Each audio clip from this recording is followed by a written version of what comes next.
In the 15th century, long before European empires dominated the seas, a powerful maritime kingdom rose along a narrow stretch of water in Southeast Asia. It had no vast continental army. It commanded no sprawling land empire. Yet for decades, it stood at the center of global commerce. This was the Malacca Sultanate. Founded in the early 1400s on the Malay Peninsula, Malacca transformed itself into one of the most important trade hubs in the world. Positioned strategically along the Straits of Malacca, it became the meeting point between East and West, between the riches of China and the spices of the Indonesian archipelago, between Indian textiles and Middle Eastern merchants. Through strategic diplomacy, naval strength, efficient administration, and commercial innovation, the Malacca Sultanate controlled one of the most vital trade corridors on Earth, shaping global commerce in ways that would echo for centuries. Geography was the foundation of Malacca's power. The Straits of Malacca form a narrow maritime passage between the Malay Peninsula and the island of Sumatra. This strait connects the Indian Ocean to the South China Sea, creating the shortest sea route between India and China. Any ship traveling between these two economic giants had little choice but to pass through this corridor. In the 15th century, maritime trade dominated long-distance commerce. Ships carried spices from the Indonesian islands, silk and porcelain from China, cotton textiles from India, and precious metals from the Middle East. The Straits of Malacca became the central artery through which these goods flowed. Malacca was positioned at the narrowest and most controllable section of the strait. This allowed the Sultanate to monitor and regulate maritime traffic. The port offered safe anchorage, protection from monsoon winds, and access to freshwater supplies, critical advantages for sailors undertaking long voyages. Equally important was timing. The monsoon wind system dictated sailing schedules across the Indian Ocean and South China Sea. Traders often had to wait months for favorable winds to return home. Malacca became the ideal seasonal stopover, a place to store goods, negotiate deals, repair ships, and exchange commodities.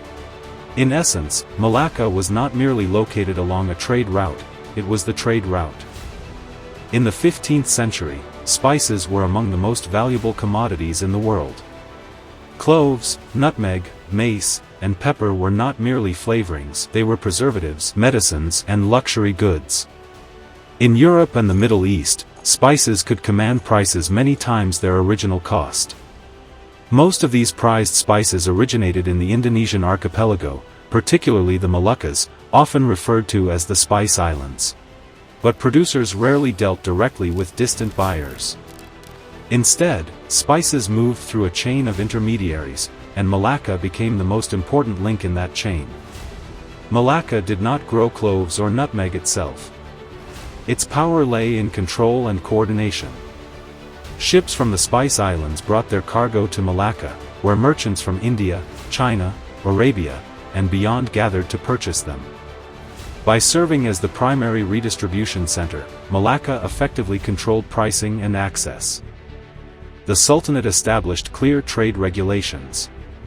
Merchants were required to register their ships and declare their goods. Taxes were collected efficiently but fairly, ensuring both state revenue and commercial trust. Harbor officials oversaw docking procedures, while designated brokers facilitated transactions between foreign traders. Diplomacy also played a key role. The rulers of Malacca cultivated alliances with powerful regional states. They maintained strong relations with the Ming dynasty of China, whose recognition provided political legitimacy and protection. Chinese naval expeditions under Admiral Zheng He visited Malacca in the early 15th century, reinforcing its status as a secure and internationally recognized port. Naval patrols protected merchant vessels from piracy, enhancing Malacca's reputation as a safe trading hub. Traders preferred stability. In a world where piracy and political instability were constant threats, Malacca offered security. Through a combination of strategic location, diplomatic alliances, regulated taxation, and maritime security, the Sultanate did not need to conquer spice-producing territories. Instead, it positioned itself as the indispensable marketplace through which the spice trade flowed. Control of the middle meant control of the market. At the center of Malacca's success stood the Sultan. The Sultan was not only a political leader but also the chief architect of commercial policy. His authority ensured stability, legal order, and diplomatic coherence. Under his rule, trade was carefully regulated through a structured administrative system. Malacca's governance included appointed officials responsible for managing foreign merchants. Different groups, such as Gujarati traders, Chinese merchants, and Arab traders, were often overseen by their own appointed leaders, ensuring that disputes could be resolved efficiently within communities. Harbor masters coordinated docking and ship movements. Customs officials collected duties and monitored imports and exports. The legal system, influenced by Islamic law and local customs, provided predictable commercial regulations. This organized structure allowed Malacca to handle an enormous volume of trade without descending into chaos. Efficiency built trust, and trust attracted merchants. The Sultan understood that power in Malacca was not measured in conquered lands, but in controlled commerce. The prosperity generated by trade transformed Malacca into a vibrant cosmopolitan center. Merchants from China, India, the Middle East, and Southeast Asia converged in its markets. With them came languages, religions, architectural styles, and cultural practices. Arabic, Tamil, Malay, and Chinese dialects could all be heard in the bustling port. Islam spread throughout the region during this period, partly facilitated by trade networks. The Malacca Sultanate became an important center for Islamic scholarship in Southeast Asia, influencing neighboring states. Architecturally, Malacca reflected its global connections. Warehouses lined the waterfront. Markets overflowed with goods from distant lands. Shipbuilding flourished. Craftsmen developed new techniques influenced by foreign styles. Economically, the Sultanate grew wealthy from customs duties and commercial taxes. Revenue funded infrastructure, administration, and naval protection. Prosperity also elevated Malacca's political influence across Southeast Asia.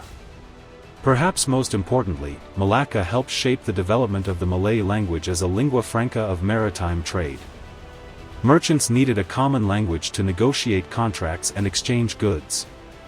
Malay, standardized and spread through commerce, became the regional language of trade and diplomacy.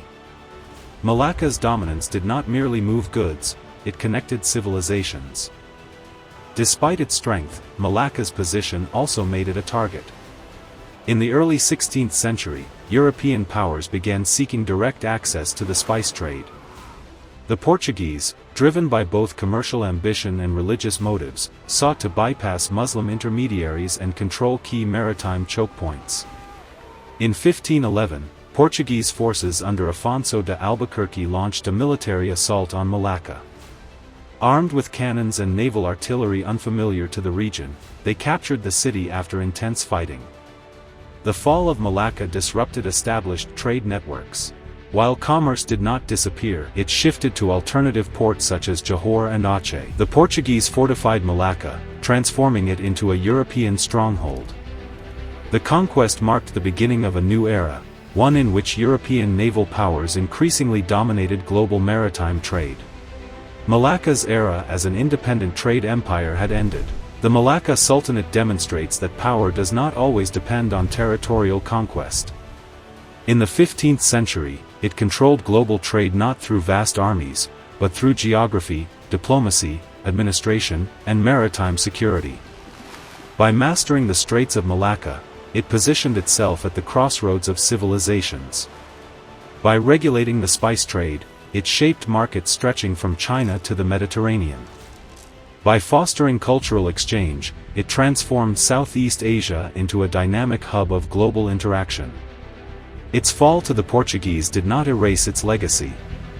Instead, it signaled a turning point in world history, the shift from Asian-dominated maritime trade networks to European colonial expansion. Today, the Straits of Malacca remain one of the busiest shipping lanes in the world, carrying a significant portion of global trade. The strategic importance that once empowered the Malacca Sultanate continues to shape international commerce.